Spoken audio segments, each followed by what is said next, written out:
If your Facebook videos are lagging on your phone, try the following solutions to resolve the problem. First of all, you need to open your Facebook application and log into your account. Scroll down from the top and check your internet connection. Switch between Wi-Fi and mobile data to see if the problem improves. Now, refresh the Facebook application by logging out of your account or completely closing the application.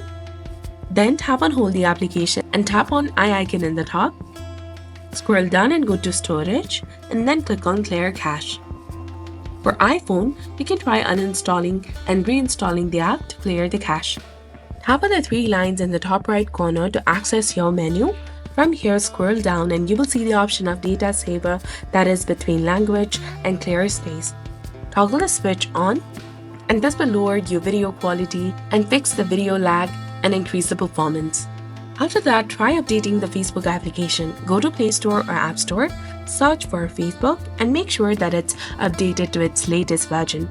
You can also try restarting your phone and it will refresh its performance and remove unnecessary apps or files, as having low storage can lead to lag. If too many apps are running at once, it can slow down the Facebook video playback, so close the background apps. And this step should help resolve the lag issue. So this was all about it. If you found this guide helpful, please like, share, and subscribe.